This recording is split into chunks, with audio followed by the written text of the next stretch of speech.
When you leave the States, your debt does not follow you. Your credit history does not matter. I just went on a vacation, which is so controversial when you're paying off debt. But you know what? There's a thing called balance, and I truthfully believe that you should be able to live your life still and pay off your debt. My limit has been decreased due to inactivity. And when I called customer service, they were like, and I was like, well, can you increase it again? Like, I'm trying to book a vacation here. And they're like, yeah, no, sorry, that's not an option. And I Googled credit cards that you can use same day. And I found a credit card. Summertime is here, y'all. You know what that means. Videos of people going on vacation broke. But maybe it's for a good reason. Just put a vacation on it. I had a credit card that was only in my name. I wanted to surprise my husband with this vacation. So I went ahead and I paid the deposit with that credit card. It was an American Express card. And then right before the final payment was due for this vacation, I get notification that my limit has been decreased due to inactivity.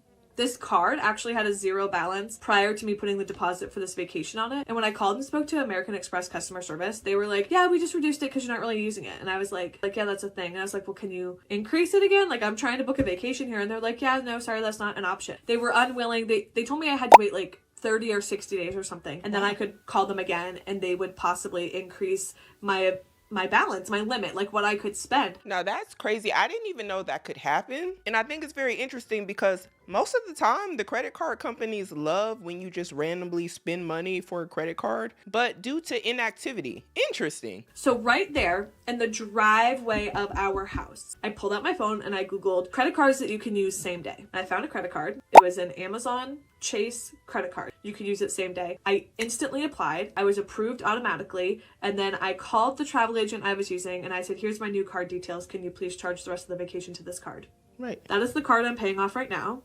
The Amazon credit card. And this is one of the cards that I do not want to keep once the credit card debt is all cleared up. But to think that I was so like entranced in debt that didn't seem crazy to me, that I really wanted to surprise my husband. And this is the part that is like craziest.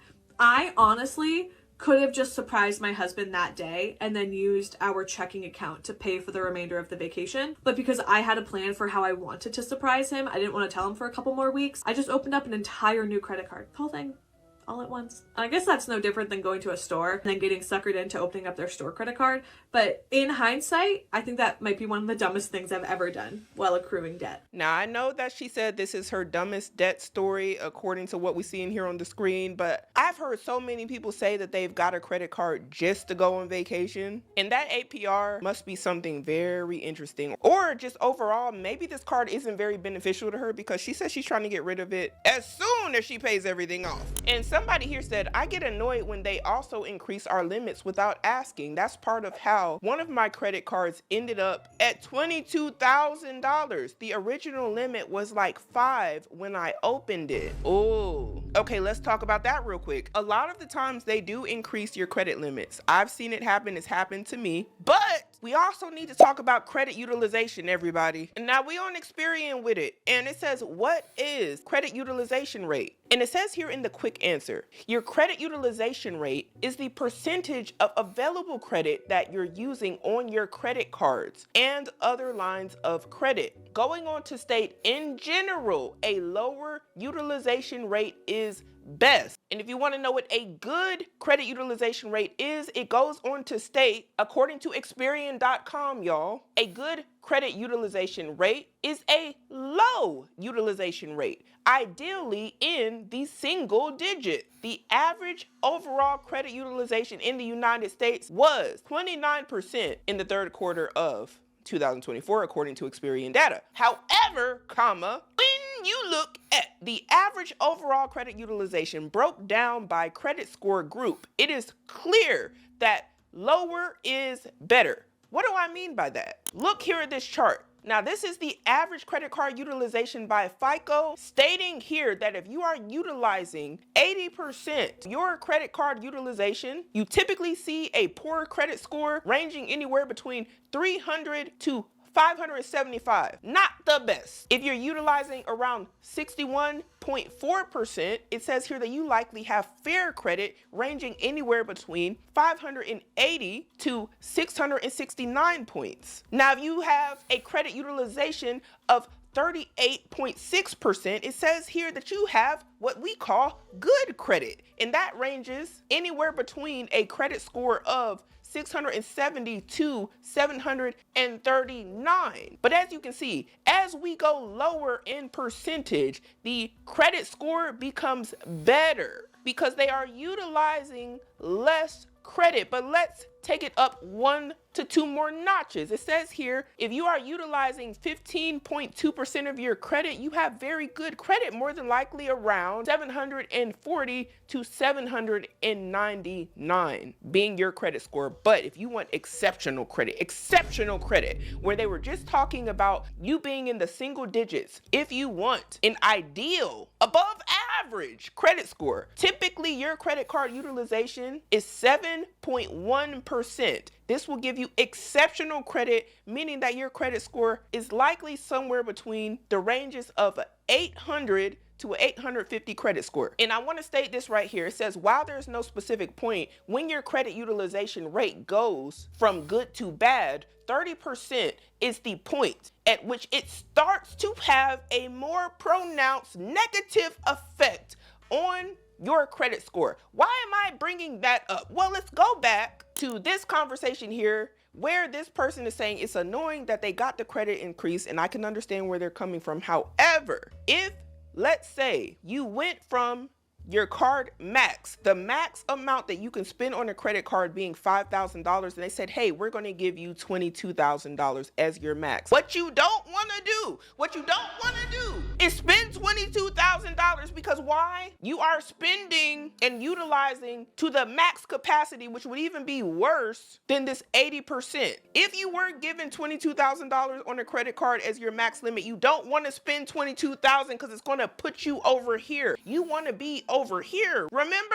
So out of $22,000, what you do is, if they up you in your credit utilization, you say to yourself, oh my, I'm able to spend more money if I so choose. Yes, however, I want to have exceptional credit, so I'm only going to spend 7.1% or 7%, or you could even say I only want to spend 3% of whatever I've been given as my max from the credit card companies, because this is where you want to be. Ideally, you don't want to be up here, but that's where you're going to be unless you do the math. Now, who is going to tell you to do the math? Is the credit card company going to call you and be like, hey, don't max out your credit card? Absolutely freaking not. You want to know why? Because they make money off of the interest of you not paying off your credit card in full every month. And some of those interest rates are somewhere in the 30 something percent. Even 28% is too much. And that is how we see credit cards being overutilized and people being like, I don't know how I'm going to pay this off. You do not max out a credit card. If you max out a credit card, pay it off before the end of the billing cycle. Before the end of the billing cycle. If you want to know when your billing cycle ends, you need to call the bank and you need to pay it before that date. Just to give y'all some information, the billing cycle has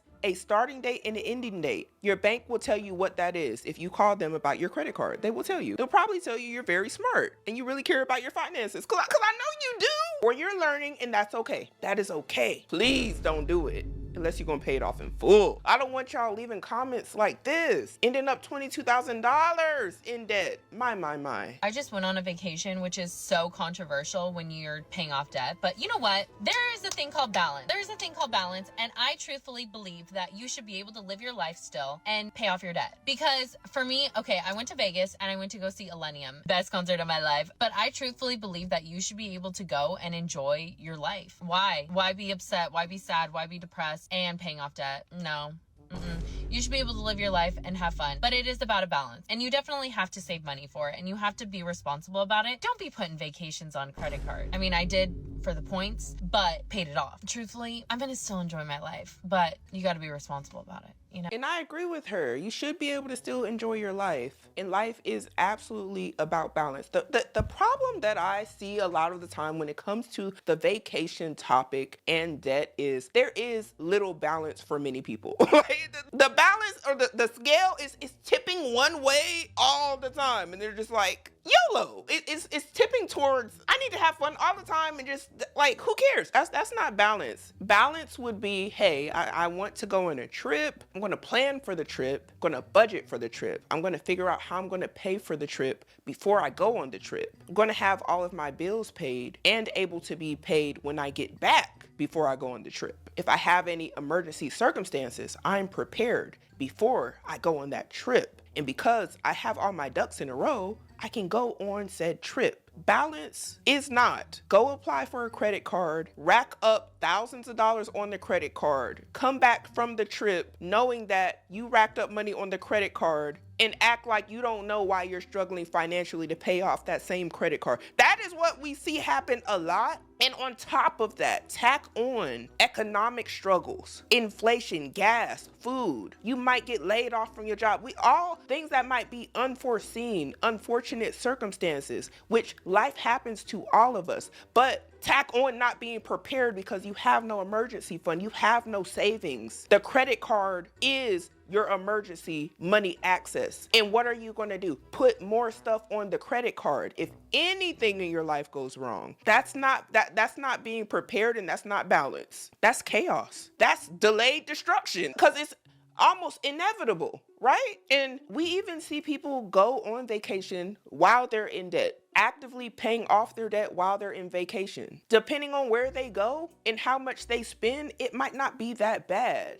But if they go somewhere and spend $20,000 on the vacation, because they was there, a little extended vacation or whatever, I get it. You want to dip your feet in the sand? I got you. You want to live the lavish life, but you just spent $20,000, couple of weeks, months maybe in Costa Rica for the summer, and you had $20,000 of debt you was paying off. Now you got $40,000 of debt. You see what I mean? That's not balance. That's not, make it make sense. Look at the overall financial picture that you're in. Maybe until the debt is gone, don't do Disney.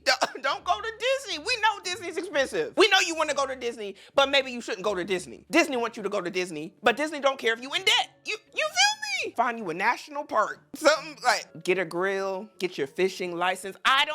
Figure it out. Forage for berries, fly a kite, tap dance, get a ukulele, go to California, go to the beach for free. They got flowers.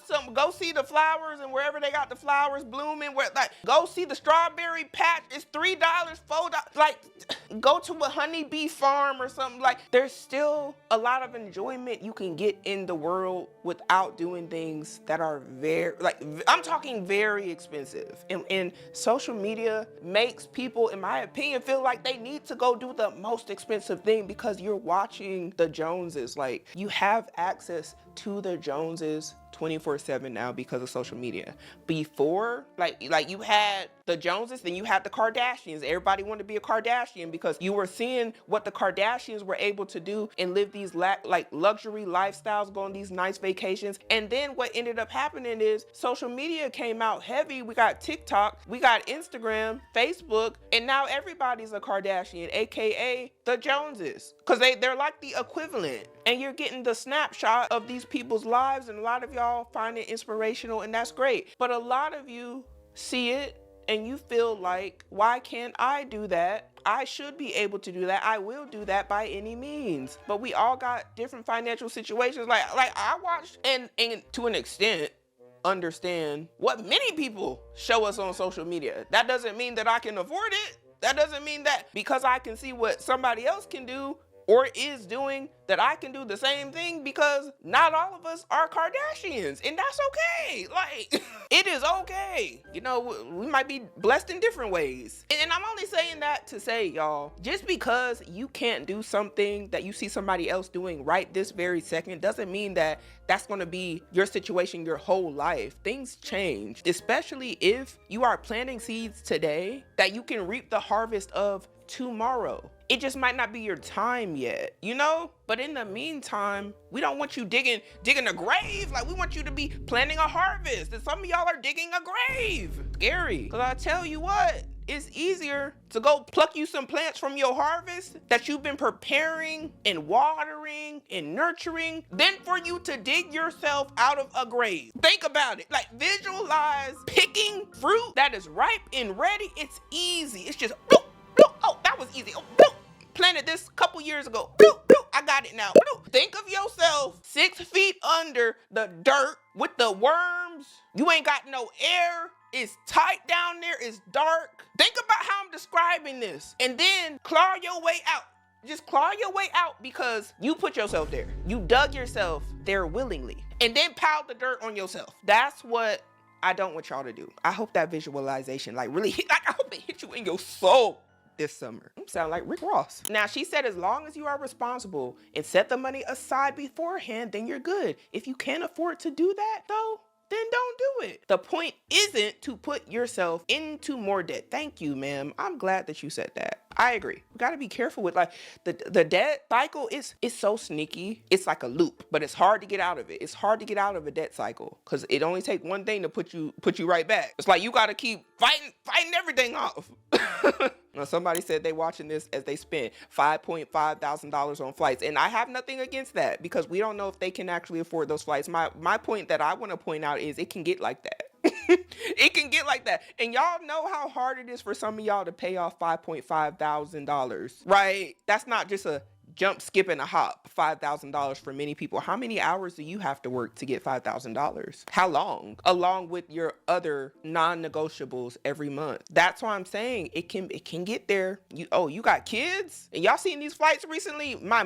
And somebody here is saying balance is real. Vacations help you maintain the discipline. You gotta treat yourself along the way. And I think, yeah, get the wins. The way I see it is like this when it comes to balance for me. If I've had big wins, I might get a big treat. Yeah, because I'm not going to get rid of all of the wins, but I'm going to get a treat. You're not going to get a treat. If I have small wins, a win is a win, right? Then I'm going to get a small treat. That's balance. Just knowing when to say when. When is the limit? Look, somebody here said that they're doing Instacart on Sundays to save for their trip to France. They need something to look forward to or they're going to crash out. Look, I'm out for it as somebody who did all the stuff.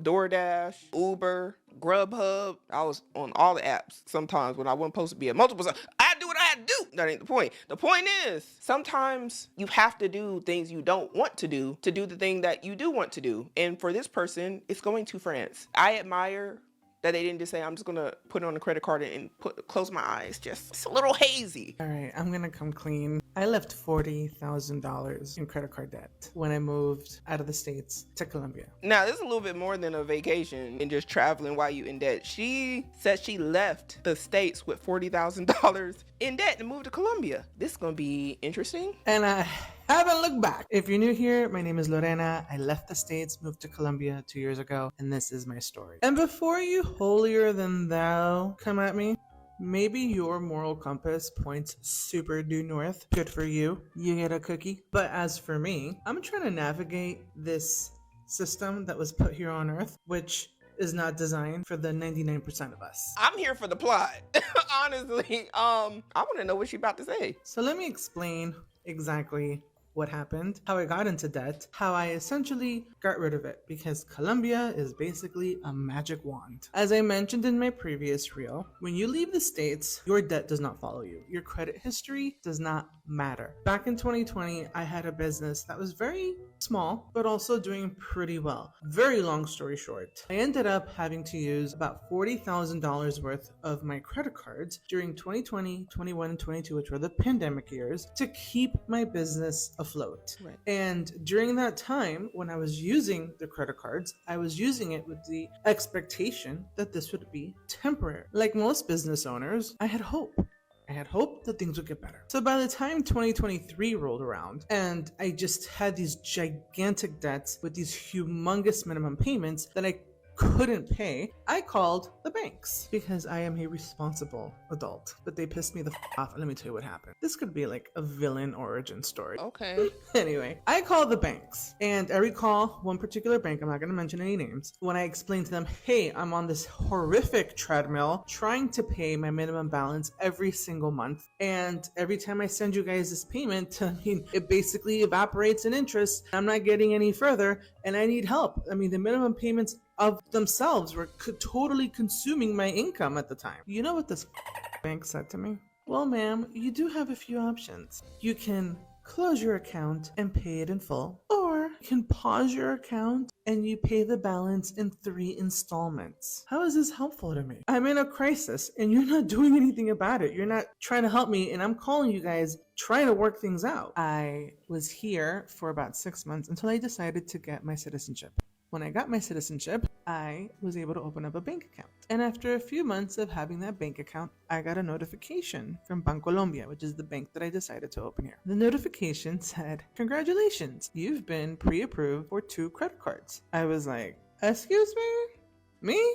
I mean, considering that I walked out on so much debt and my credit had been annihilated as a result, I assumed that I was like kryptonite for these banks, for these credit cards. Well, turns out your US credit history does not follow you. It does not cross borders. I understand that she's saying she went to Colombia and got more credit cards, it sounds like. And honestly, I'm ignorant to the process of if this can follow you to another state. I'm sorry, another country. I have no idea. However, I know she said this all got racked up in the first place in America because she had a business. The business, because of what was going on during the time, she wasn't able to stay afloat, which a lot of small businesses at that time felt that. So I can understand. And then she wasn't able to keep up with the minimum payments. Now, I would say this. A lot of y'all seeing this, y'all might be like, I'm just gonna go over wherever. Okay, but here's the thing. Even if you get approved for another credit card in another country because your credit history didn't follow you somewhere else, you have to consider your financial habits. Now, I'm not saying that she has bad financial habits. She could have just been down on her luck because of her business. But if you go over to another country with access to credit and do it over there, too. And you stayed over there because you didn't have to deal with your credit history in the States. If you do it over there, where you gonna run to next? This is why I think it's important to have good financial habits, regardless. Not saying she doesn't. And then we also have to consider, what if you ever do want to come back to the United States? Like, you just on the run, like Bonnie and Clyde? Like, I guess. Like, everybody has their right to go and do whatever it is they want to do. And she exercised hers, and that's fine. But overall, I still think this is dangerous because if you didn't build good financial habits, the habits follow you everywhere, you know? So lo and behold, I go to the bank and I ask, "Hey, I just got a notification for credit cards. Is this legit? Is this a scam? What's going on?" They said, "No, you qualified." Because of my movements within the bank, since I'm constantly depositing money because I needed to live here, they estimated that I would qualify for a particular amount. I'm not going to say how much, but it was pretty high. And of course, I immediately accepted the offer because I'm trying to establish my credit here. Now, I will say that I did walk away from $40,000 of credit card debt, but I did not have bad financial habits. And I'm glad she brought that up. I'm so glad she brought that up because that's what I was saying. This would not work if you have bad financial habits. If you have financial habits and you bring them here or wherever else you choose to move to, you're gonna your credit here too. But I don't have financial habits despite the fact that I chose to walk away. So what's my advice? Think twice about what assets you have in the States that could potentially be taken from you if you have too much debt, and also consider just walking away from them. I would never tell nobody to do that personally. And I'm not giving no financial advice. Because, ma'am, that's a crazy statement. But I am glad to hear that everything is working out well for her in Colombia. But yeah, y'all, like, that one took traveling while having debt to another level that I wasn't expecting it to go. Ooh, and with that being said, that makes me question, like, I just gotta ask y'all, would any of y'all consider doing what that last lady said she did in that last clip? Because that was a very interesting means of traveling while in debt. She just didn't even come back. And how do y'all feel about traveling while in credit card debt? Is it something that you're totally against? Do you have the YOLO mentality, like, hey, like, we only live once, live it up now, forget the credit card debt? Or do you believe it's more about balance? Or do you just save for your vacations? Either way, let me know what you do down below in the comments. But we got to start making better decisions today in order to have a better future.